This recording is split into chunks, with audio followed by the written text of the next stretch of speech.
আসসালামু আলাইকুম ভাই। ওয়ালাইকুম আসসালাম। ভাই পেঁয়াজ নিয়ে আসছেন? জি, কত করে বলতেছে আজকে আপনার পেঁয়াজটা? আজকে পেঁয়াজের দাম খুবই কম। কত? 2500-2600? এটা তো মোটামুটি ভালো পেঁয়াজ না? এটা মাদার আছে, মাজরা না? মাদারা, আর বড়টা হলো 32 টাকা বাজার। সর্বোচ্চ 3200 টাকা।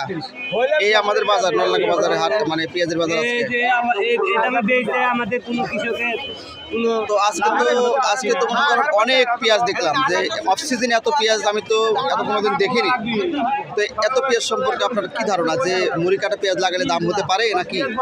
আপনি যেহেতু এই বছরে দাম কম গেছে, তার জন্য সামনে মানুষ কম লাগাবে, কম লাগানোর জন্য সামনে দাম হতে পারে আমার বিশ্বাস। সামনে বলতে আমি মুড়ি কাটা লাইলা পেঁয়াজের কথা বলছি। হ্যাঁ, লাইলা পেঁয়াজ মনে করেন যে আপনার দাম হবে। হওয়ার সম্ভাবনা আছে? হ্যাঁ, সম্ভাবনা আছে ইনশাআল্লাহ। আচ্ছা ঠিক আছে ভাই, আপনার কত বলতেছে দাম? সামনে আপনারটা কত বলছে? এটা কত বলতেছে পেঁয়াজ দাম? কত বলতেছে? আপনি কত হলে দিবেন? আমি 3000 হলে দিতে চাচ্ছি। সামনে এই লাইলে 18 বিক্রি হবে। 8000 টাকা কেজি না মূল? মন মূল। আচ্ছা ঠিক আছে। হাসলে হয়।